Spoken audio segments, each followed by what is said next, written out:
মাসের শুরুতেই রাজযোগের ন্যায় ফল পেতে যাচ্ছে ধনুরাশি ধনু লগ্নের জাতক জাতিকারা। কোন দুটি গ্রহ আপনাকে রাজযোগের ন্যায় ফল দিতে পারে জুন মাসটিতে, এই বিষয়টি যেমন কমপ্লিট অ্যানালাইসিস করার চেষ্টা করব, একই রকমভাবে কোন গ্রহ আপনাকে শুভ পরিণাম দেবে আর কোন গ্রহের প্রভাবে আপনার জীবনে কিছুটা অশুভত্ব আসতে পারে ইন ডিটেলস আলোচনা করার চেষ্টা করব।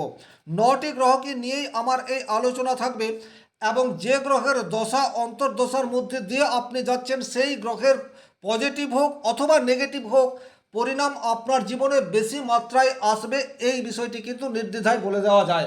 তবে মূল আলোচনায় যাবার আগে একটা কথা বলবো, গ্রহের অবস্থানগত ফলকেই আমরা রাশিফল বলি, সুতরাং এখান থেকে আমরা একটা সার্বিক সিদ্ধান্তে আসতে পারি, কিন্তু সূক্ষ্ম বিচারের জন্য ব্যক্তিগত জন্মকুণ্ডলী অধ্যয়ন করার বিশেষ প্রয়োজনীয়তা তৈরি হয়। চলে আসবো মূল আলোচনায়। আপনারা প্রত্যেকেই জানেন ধনুরাশির অধিপতি গ্রহ হচ্ছে বৃহস্পতি।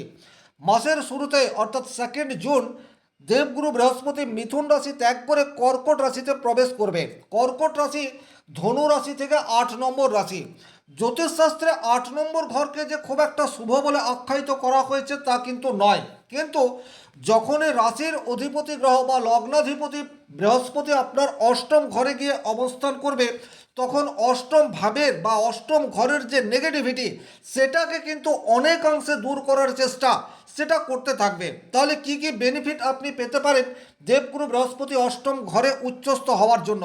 নাম্বার 1, আপনার জীবনের যে কোনো ধরনের প্রতিবন্ধকতা, হঠাৎ করে শারীরিক অসুস্থতা চলে আসছে, হঠাৎ করে আপনার ফ্যামিলিতে বড় কোনো অর্থের অভাব দেখা দিচ্ছে, এই ধরনের প্রতিবন্ধকতা এই মাসটিতে কিছুটা হলেও হ্রাস পেতে পারে, এটা একটা দিক। দ্বিতীয় দিক হচ্ছে আপনার ইমিউনিটি পাওয়ার, সেটা কিন্তু দেবগুরু বৃহস্পতির কৃপায় এই মাসটিতে ইনক্রিজ হতে যাচ্ছে, এটা বলা যেতে পারে। 3 নম্বর যে বেনিফিট আপনি পেতে পারেন সেটা হচ্ছে আপনি যদি যে কোনো ধরনের লোনের জন্য অ্যাপ্লিকেশন দিয়ে রেখেছেন, সেটা হোম লোন হতে পারে, বিজনেস লোন হতে পারে, বা যে কোনো ধরনের লোন হতে পারে, সেটার জন্য যদি আপনি অ্যাপ্লিকেশন দিয়ে রেখেছেন সেটা কিন্তু অ্যাপ্রুভেল হওয়ার রাস্তায় এই মাসটি আপনার জন্য উপযুক্ত বলা যেতে পারে। বা বিমা, ইন্স্যুরেন্স, শেয়ার মার্কেট এই সমস্ত জায়গা থেকে হঠাৎ করে একটা অর্থ প্রাপ্তির সম্ভাবনা সেটা কিন্তু দেবগুরু বৃহস্পতির কৃপায় আপনার জীবনে চলে আসতে পারে। সবচেয়ে যে জায়গায় আপনি পজিটিভ রেজাল্ট পাবেন সেটা আপনার জীবনে যে প্রবলেমগুলি ধারাবাহিকভাবে কন্টিনিউ হয়ে যাচ্ছে সেই প্রবলেমগুলি কিছুটা হলেও মিনিমাইজ করার চেষ্টা সেটা দেবগুরু বৃহস্পতি ডেফিনেটলি জুন মাস থেকে করতে থাকবে। তাহলে আপনার জীবনের অনেক সমস্যার স্থায়ী সমাধান সেটা কিন্তু আপনারা ধীরে ধীরে আশা করতে পারেন। তবে যেহেতু অষ্টম ঘরে গিয়ে বৃহস্পতি অবস্থান করছে, হজমজনিত কোনো সমস্যা সেটা আসতে পারে, সুতরাং খাওয়া দাওয়ার প্রতি নিয়ন্ত্রণ এটা আপনাদেরকে বিশেষভাবে এই মাসটিতে ফলো করে চলতে হবে। এরপর আমি যে গ্রহটিকে নিয়ে আলোচনা করব সেই গ্রহটি হচ্ছে রাহু। দেখুন, ধনুরাশির 3 নম্বর ঘরে রাহু দীর্ঘদিন ধরে অবস্থান করে রয়েছে। 3 নম্বর ঘর থেকে আমরা যোগাযোগ এই বিষয়টির বিচার করি, আর রাহু সে কিন্তু যোগাযোগের কারক এটা বলা যেতে পারে। সুতরাং এখানে আপনার কোনো প্রভাবশালী ব্যক্তির সাথে আপনার যোগাযোগ হওয়ার সম্ভাবনা সেটা এই মাসটিতে অনেক বেশি দেখতে পাওয়া যায়, এবং বিশেষ করে ব্যবসা ক্ষেত্রে মাসের শুরুতেই ব্যবসা ক্ষেত্রে বিশেষ কোনো ব্যক্তির সৎ পরামর্শ বা ইনফ্লুয়েন্স আপনি পেতে পারেন, এবং ইনডাইরেক্টলি আপনি জীবনের গ্রোথ সেটার দিকে আস্তে আস্তে ধাবিত হতে পারেন। কেন? তার কারণ হচ্ছে যে রাজযোগের ন্যায় রেজাল্ট পাওয়ার কথা আমি বলছি সেটা হচ্ছে বুধ এবং শুক্র ধনু রাশি থেকে সপ্তম রাশি মিথুনে অবস্থান করবে মাসের শুরুতে। তাহলে সপ্তম ঘর থেকে আমরা ব্যবসা, সপ্তম ঘর থেকে আমরা বিবাহ বা পার্টনারশিপ এই বিষয়টির বিচার করি, তাহলে এই জায়গাতে কিন্তু পজিটিভ রেজাল্ট পাওয়ার জায়গা সেটা দেখতে পাওয়া যায়। আপনি ধনুরাশির জাতক জাতিকা দীর্ঘদিন ধরে ব্যবসা করে আসছেন, কিন্তু ব্যবসা ক্ষেত্রে আগের মতো আর প্রফিট করতে পারছেন না, এই জায়গাতেই কোনো প্রভাবশালী ব্যক্তি বা এমন কোনো ব্যক্তির সংস্পর্শে আপনি চলে এলেন, আপনার ব্যবসার ধারা সেটাই বদল হয়ে গেল।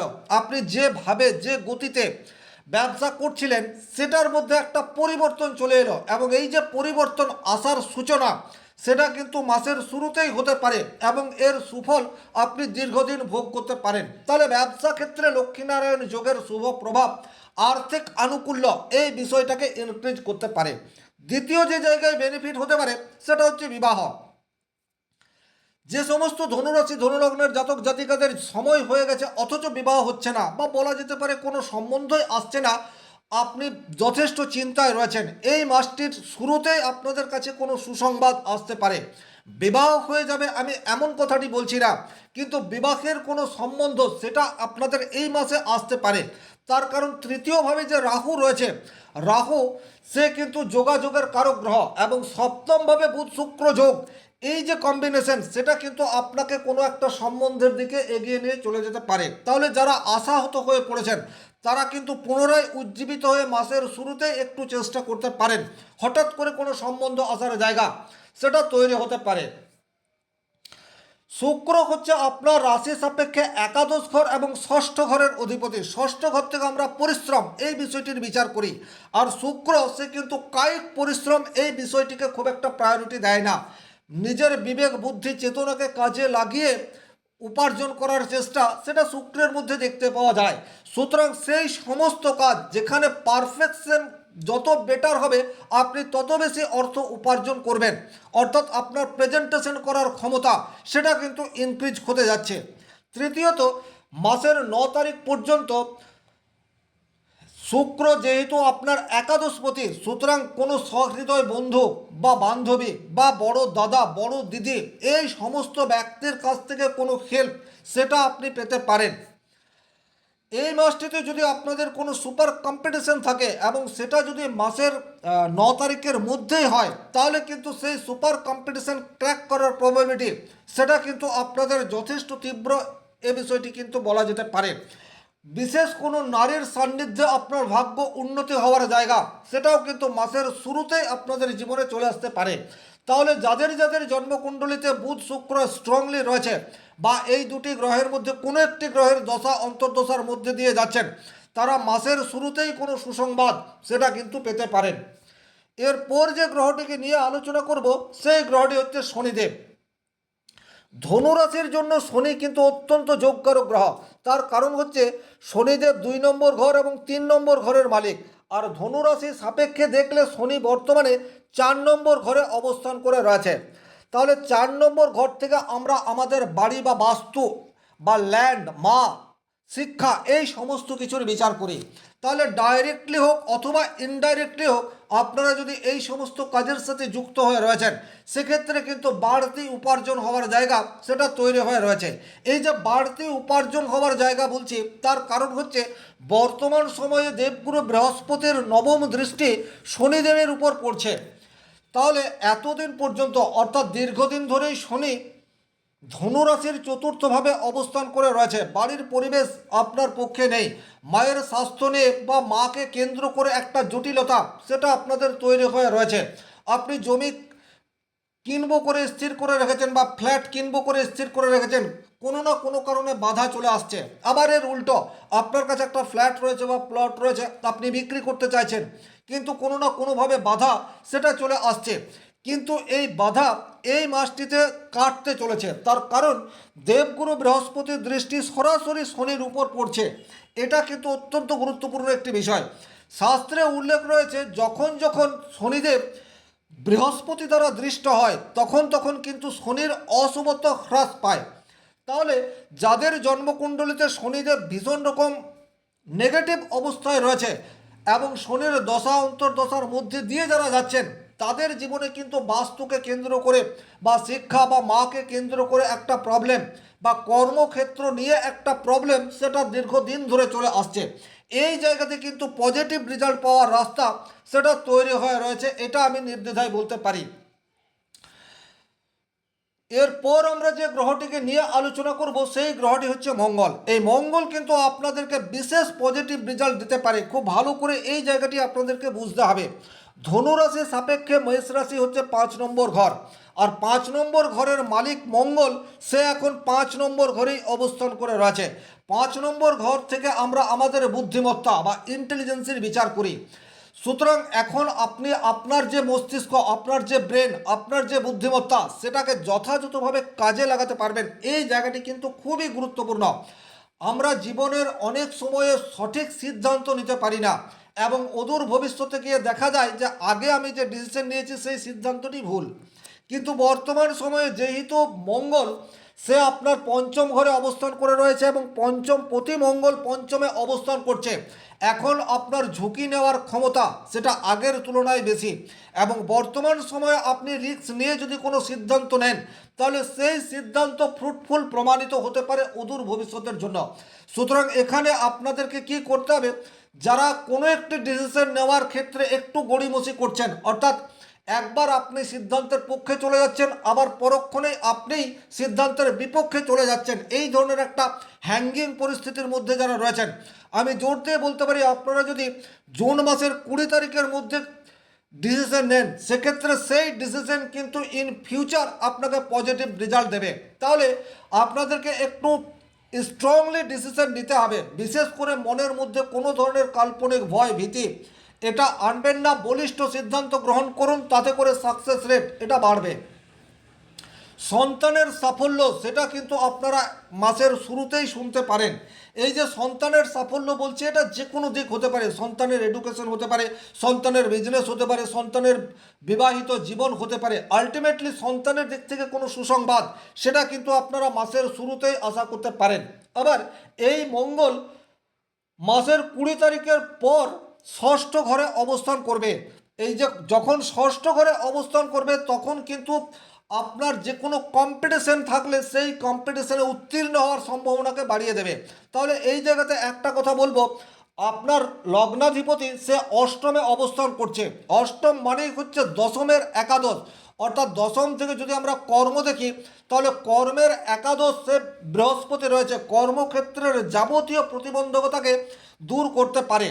আর এই যে কর্মজীবনের যাবতীয় প্রতিবন্ধকতা সেটা দূর হতে পারে জুন মাসের 20 তারিখের পর, কারণ তখন মঙ্গল যে সাহস বা পরাক্রমের কারক গ্রহ এবং কম্পিটিটিভকে হারিয়ে দেওয়ার সম্ভাবনা বা যে কোনো ধরনের চ্যালেঞ্জকে ঠিকঠাকভাবে মোকাবেলা করার ক্ষমতা সেটা কিন্তু আপনার জুন মাসের 20 তারিখের পর আপনার মধ্যে আসছে।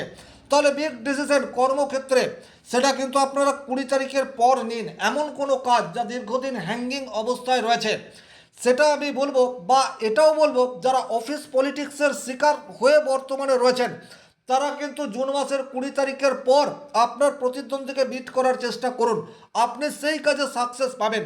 অ্যাকচুয়ালি জ্যোতিষশাস্ত্র আপনাদেরকে আমূল পরিবর্তন করে দিতে পারে না, কিন্তু এই যে সূক্ষ্ম সূক্ষ্ম বিচার বা এই যে সূক্ষ্ম বিষয়গুলি যা একটা গ্রহ আমাকে আপনাকে দিতে চাই সেই গ্রহের ভাইব্রেশনকে কাজে লাগিয়ে যদি আমরা আমাদের দৈনন্দিন জীবনের রুটিনকে ফলো করে চলি সেক্ষেত্রে কিন্তু সাকসেস সেটা কিছুটা পেতেই পারি, এটা প্রমাণিত। সুতরাং এখান থেকে যে বিষয়টি উঠে আসছে সেটা হচ্ছে আপনারা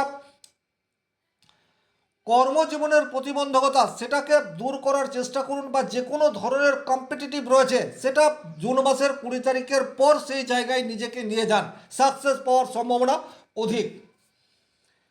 এরপর যে গ্রহটিকে নিয়ে আলোচনা করব সেই গ্রহটি হচ্ছে রবি। দেখুন মাসের শুরুতেই ভাগ্যপতি রবি সে কিন্তু ষষ্ঠ ঘরে অবস্থান করবে, আপনাকে কিছুটা ক্রোধী করে তুলতে পারে। বর্তমান সময়ে অর্থাৎ মাসের শুরুতেই আপনার প্রতিদ্বন্দ্বী আপনার চেয়ে অনেক বেশি বলবান, এই কথাটি আপনাদেরকে খেয়াল রাখতে হবে। সুতরাং আপনাকে কিন্তু সঠিক সময়ের জন্য অপেক্ষা করতে হবে। দ্বিতীয়, নবম ঘরের অধিপতি রবি সে ষষ্ঠ ঘরে যাচ্ছে, বাবার স্বাস্থ্য নিয়ে কোনো প্রতিবন্ধকতা সেটা আপনাকে মাসের শুরুতেই ফেস করতে হতে পারে, বাবার সাথে কোনো ধরনের গোলযোগ সেটা কিন্তু মাসের শুরুতে হওয়ার সম্ভাবনা তৈরি হয়ে রয়েছে এবং একটা মিস আন্ডারস্ট্যান্ডিং সেটা কিন্তু তৈরি হতে পারে।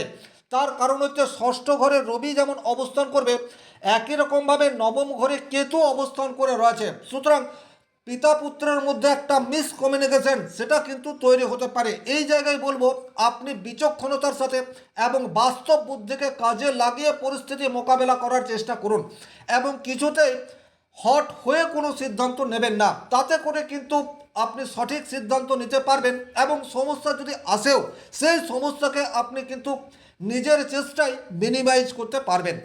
এই ছিল সামগ্রিকভাবে এই ভিডিওটির মূল আলোচিত বিষয়। ভিডিওটি ভালো লাগলে লাইক করবেন, কোথাও কোনো প্রশ্ন বা সংশয় থাকলে কমেন্ট বক্সে লিখে জানাবেন, আর চ্যানেলে নতুন হয়ে থাকলে সাবস্ক্রাইব করে পাশে থাকা অল নোটিফিকেশন বেল আইকনটি প্রেস করে দিন। ব্যক্তিগতভাবে নিজের জন্মকুণ্ডলী বিচার করতে চাইলে স্ক্রিনে দেওয়া নাম্বারটি সংগ্রহ করে যোগাযোগ করতে পারেন। ভালো থাকুন, সুস্থ থাকুন, ধন্যবাদ।